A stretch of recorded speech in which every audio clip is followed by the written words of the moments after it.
When it comes to motion picture entertainment, I have a great deal of respect and admiration for artists willing to push their craft to its fullest potential. The kaiju or giant monster genre is not only one of the oldest, proudest, and internationally popular subgenres, but have crafted some of the most memorable, inventive, and awe-inspiring moments in cinema history, many of which helped pave the way for special effects and horror. The popularity of these kinds of films likely stemmed from escapism from real-world troubles and provided an outlet to explore society's ills and the darker sides of human nature.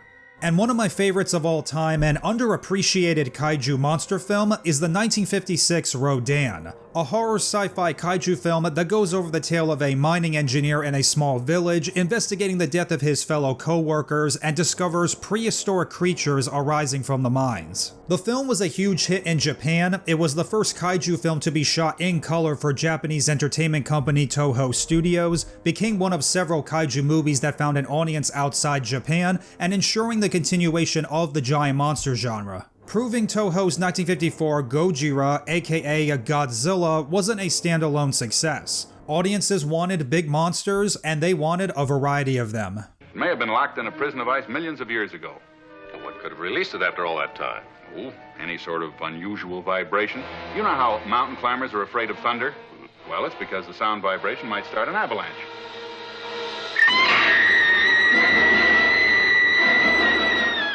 Rodan is arguably one of the best Toho films ever made and one of the strongest and efficient at a visual level of all kaiju movies, establishing a great atmosphere of horror, isolation, and intrigue, with suspense and claustrophobia, and a visual rhythm that keeps the viewer engaged and enables the audience to savor the charm of the practical special effects and the well-orchestrated destruction of the film's most terrifying monster. There are so many great scenes throughout this film, but one moment in particular that is a cut above and manages to combine all the movie's qualities and strengths into a well-executed scene, including for the story, is Rodan's introduction.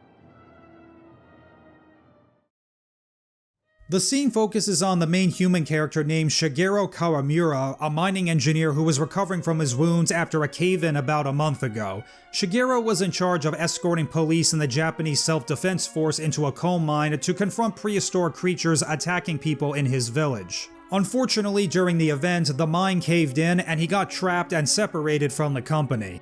The next day, he was found amnesiac after having survived from the cave-in. Shigeru's treatment is progressing slowly, but one day in the hospital room, his love interest Kiyu shows him the eggs that her pet birds have laid. As one of the eggs hatches, Shigeru recalls that he woke up deep within the mine after the cave-in and found himself surrounded by hordes of the prehistoric creatures, while in the middle of the cave was a giant egg from which Shigeru watches a massive flying creature emerge. Ultimately, the shock of this memory cures him of his amnesia, and soon reconnects with his colleagues to uncover what exactly that he saw in the mine, or was it even real? If there's one aspect of movies, kaiju monster movies in particular, which endures us, especially from our childhoods, it's those moments of some terrifying thing lurching out or appearing onto the screen, to cover our eyes, hold on to someone tight, or send us scurrying behind something in fear of our lives. And it's moments like these that really brings films to life. Now, of course, this scene works better within the context of the film, that one is invested in the plot leading up to this moment. For my part, I think this is the standard for terror and presence ever made in the kaiju genre. For a start, it's brilliantly paced, that's told so well visually you could have no dialogue and still be able to follow it, from the facial expressions, the cinematography, and sound mixing. There is some dialogue in this scene that gives some context, but that's all it is. The scene would still work even without these lines of dialogue, as the exposition is translated clearly to the screen. Kiyu, looking over after Shigeru, has brought her pet birds over to the hospital room and now points out to him that they have laid eggs in their nest. Gently, she removes the ladder from the cage and places it in Shigeru's hands. As he stares down into the relative darkness of the nest at the two tiny eggs in its depths, one of them begins to move and then cracks open, and the sight opens all the floodgates of his mind, for a clever transition to an eerie, atmospheric, and suspenseful flashback. As Shigeru staggers to his feet, finding himself in a huge underground cavern, he sees a whole clutch of the creatures that attacked him and his fellow villagers, and it is while he is putting some distance between himself and them, he finds himself confronting a gigantic egg. As he stares, the object begins to rock and then cracks open, revealing an enormous winged creature. As he watches, it begins to feed upon the other creatures, reducing those things so large and frightening to Homo sapiens to the level of insects. That is the beauty of Ishiro Honda's direction. What great artists of giant monster flicks know is conveying scale and a sense of physical reality, and this is an immensely clever way of making the viewer feel the size of the kaiju.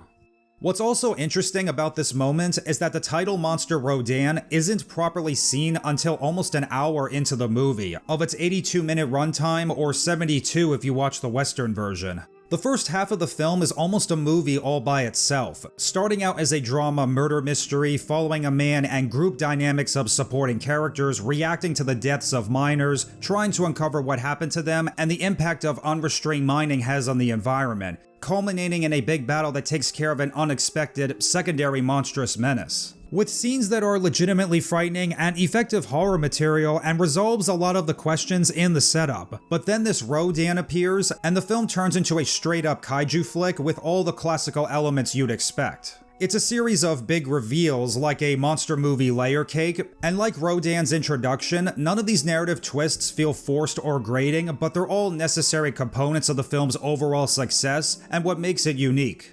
A tried and trusted tactic frequently used in giant monster or monster-related movies is to slowly reveal the creature bit by bit until you build up to the great reveal where it is unleashed in all its monstrous glory. There are exceptions to this rule, but commonly this is the approach most filmmakers and artists go for. Having Rodan, a flying monster, appear in contrast to a bird hatching from an egg is a great way to ensure that the audience remains engaged until the last minute, with the main character witnessing Rodan hatching and seeing the kaiju feasting on the other creatures. And it's grotesque with a touch of Lovecraftian nightmare that almost causes you to question if Rodan is real. Is it some kind of demon or spirit? Is it the devil? Not to mention, the musical accompaniment from Akira Ifukube enhances this moment in double measure that's threatening and disconcerting. From the film's opening credits, the music aims to make the audience uneasy and, by signaling a destructive threat yet unseen, to allow a quantum of fearful anticipation blossom within the audience. This is utilized throughout the entire narrative to evoke the nearing presence of a yet unseen monstrosity to heighten the fearful anticipation of the viewer. It's awesome stuff, and you can tell these thoughtfully constructed moments like this scene are very effective in keeping the audience on the edge of their seats and keep one's eyes glued to the screen.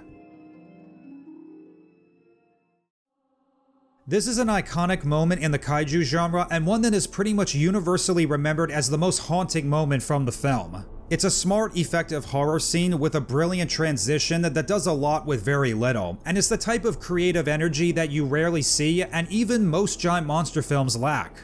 It's a distinct monstrous moment and one that will stay with you long after you finished watching. Kyo-chan! 島田さん。キヨちゃん、僕は一体